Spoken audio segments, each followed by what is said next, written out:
नमस्कार दोस्तों, सक्सेस पढ़ में आपका स्वागत है। कक्षा 10 का भूमंडलीय घटना। तो इस पार्ट के सभी प्रश्न उत्तर शेखावटी पीडीएफ से डिस्कस करेंगे। 4 नंबर का पार्ट आपसे प्रश्न एग्जाम में पूछा जाएगा। एक वस्तुनिष्ठ, एक अतिलघुरात्मक और एक लघुरात्मक 2 नंबर का।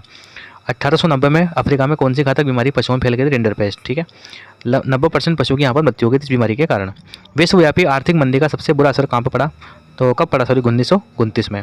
प्रसिद्ध ब्रेटन वुड्स नामक स्थान किस देश में है? तो ये अमेरिका में है ना, यहीं पर इसकी स्थापना की गई थी। नेक्स्ट है, ब्रेटन वुड्स सम्मेलन में किस संस्था की स्थापना की गई? तो किसकी स्थापना की गई? अंतर्राष्ट्रीय मुद्रा कोष की। इसके साथ में एक विश्व बैंक की स्थापना भी की गई थी।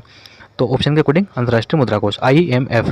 ब्रिटेन की सरकार ने किसके दबाव में कॉर्न लॉ को समाप्त किया था? तो बड़े भूस्वामियों के दबाव में कॉर्न लॉ को समाप्त किया था। ठीक है, तो ये भूस्वामी आएगा इसमें। ऑप्शन दिया हुआ है बराबर, थोड़ा गलत है। ठीक है, प्रथम विश्व युद्ध के दोनों गुटों में कौन कौन देश शामिल थे? तो प्रथम विश्व युद्ध के दोनों गुटों में तो एक तो थे मित्र राष्ट्र, जिसमें थे ब्रिटेन, फ्रांस और रूस, तथा केंद्रीय शक्तियां थी सामने। तो उसमें थे जर्मनी, ऑस्ट्रिया, हंगरी और ओटोमन तुर्की शामिल थे। ठीक है, ये हुआ था 1914 में। तो लगभग इसमें 90 लाख लोग मारे गए थे और 1 करोड़ से अधिक जो लोग घायल भी होते। नेक्स्ट है, द्वितीय विश्व युद्ध में शामिल होने वाली दूरी शक्तियाँ कौन सी थी? तो एक तरफ तो दूरी शक्तियाँ और जर्मनी, जापान और इटली। ठीक है, नेक्स्ट है, और द्वितीय विश्व युद्ध में 6 करोड़ लोग लगभग घायल हुए थे इसमें। रिंडरपेस्ट के बारे में आप क्या जानते हैं? तो अफ्रीका में 1890 के दशक में मवेशियों में प्लेग की तरह फैलने वाले रिंडरपेस्ट नामक बीमारी फैल गई। इसे अफ्रीका में लगभग 90% पशु जो है वो मौत के मुंह में चले गए, क्योंकि वहाँ पशुओं को पालना ही एक मुख्य इनकम का साधन था। तो इसलिए उनको बहुत परेशानी का सामना करना पड़ा। ठीक है, रोजी रोटी का संकट खड़ा हो गया उनके सामने। नेक्स्ट है, अंतर्राष्ट्रीय पुनर्निर्माण एवं विकास बैंक की अन्य किस नाम जानते हैं? तो विश्व बैंक कहते हैं इसको, जिसका स्थापना जो है ब्रेटन वुड्स सम्मेलन में की गई थी। ठीक है, IMF और विश्व बैंक की। वीटो किसे कहते हैं, या वीटो का मतलब निषेधाधिकार।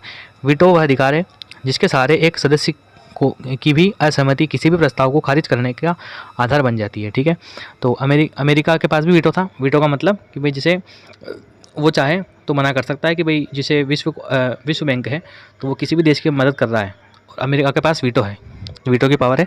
अगर अमेरिका ने मना कर दिया कि भाई इसकी मदद नहीं करनी है, तो विश्व बैंक उसकी मदद नहीं कर सकता। यानी कि अगर एक सदस्य भी असहमति प्रकट करता है तो उस प्रस्ताव को खारिज माना जाएगा। नेक्स्ट है, रेशम मार्ग या सिल्क मार्ग के में किन किन वस्तुओं का व्यापार होता था? रेशम मार्ग से अनेक वस्तुओं का व्यापार होता था। इस मार्ग से चीनी रेशम तथा पोल्ट्री पोल्ट्री का मतलब मिट्टी से बने सामान, भारत व दक्षिण पूर्वी एशिया से कपड़े तथा मसाले विश्व के दूसरे भागों में पहुंचते थे। वापसी में सोने चांदी जैसी बहुमूल्य धातुएं इसी मार्ग से यूरोप से एशिया में पहुंचती थी। रेशम मार्ग द्वारा व्यापार के साथ साथ सांस्कृतिक आदान प्रदान भी होता था। तो इस प्रकार से काफ़ी सारी वस्तुओं का लेन देन होता था। नेक्स्ट है, कॉर्न लॉ क्या था और उसे क्यों समाप्त किया गया? तो कॉर्न लॉ क्या था भाई? मक्का पे लगा था। 18वीं शताब्दी में बड़े भूस्वामियों के दबाव में ब्रिटिश सरकार ने मक्का के आयात पर पाबंदी लगा दी थी। जिन कानूनों के सहारे सरकार ने पाबंदी लागू की थी उन्हें कॉर्न लॉ कहते हैं। 18वीं सदी के आखिरी दशक में खाद्य पदार्थों की ऊंची कीमतों से परेशान उद्योगपतियों और शहरी बाशिंदों ने सरकार को मजबूर कर दिया कि वह कॉर्न लॉ को फौरन समाप्त कर दे, और ब्रिटिश सरकार ने उसे समाप्त भी कर दिया। ठीक है, तो कॉर्न लॉ के समाप्त होने पर खाद्य पदार्थ की कीमतों में कमी आ गई तथा ब्रिटेन की खाद्य समस्या दूर हो गई। ये था कॉर्न लॉ। नेक्स्ट है, आयात शुल्क क्या है? तो आयात का मतलब जो वस्तु अपने देश में आयात की जाएगी उस पर टैक्स लगाना। किसी दूसरे देश से आने वाली चीज़ों पर वसूल किया जाने वाला शुल्क आयात शुल्क कहलाता है। यह शुल्क या कर उस जगह लिया जाता है जहाँ से वह चीज़ देश में आती है, यानी सीमा पर, बंदरगाह पर या हवाई अड्डे पर आयात शुल्क लिया जाता है। ठीक है, और आयात शुल्क जो है ये बहुराष्ट्रीय कंपनियों के आगमन में क्या है, एक तरह से बाधा का काम करता है। नेक्स्ट है, विश्वव्यापी आर्थिक महामंदी के भारत पर क्या प्रभाव पड़े? तो एक तो है भारत पर प्रभाव, एक है विश्व में क्या प्रभाव पड़े। तो भारत की बात कर लेते हैं। 1928 से 34 के बीच भारत के आयात निर्यात घटकर लगभग क्या रह गए? आधे। गेहूँ की कीमतों में 50% की गिर गई, और पटसन की कीमतें जो है वो 60% से अधिक गिर गई थी। ठीक है, कच्चे पटसन की कीमतों में भारी गिरावट रही। किसानों की दशा दयनीय हो गई, कर्ज में डूब गए, उनके लिए जीवन निर्वाह करना भी कठिन हो गया। यहाँ तक कि जमीन सूदखोरों के पास गिरवी रख दी गई और घर के जो जेवर थे वो तक बिक गए। ठीक है, ये सभी समस्याएं आप लिख सकते हैं।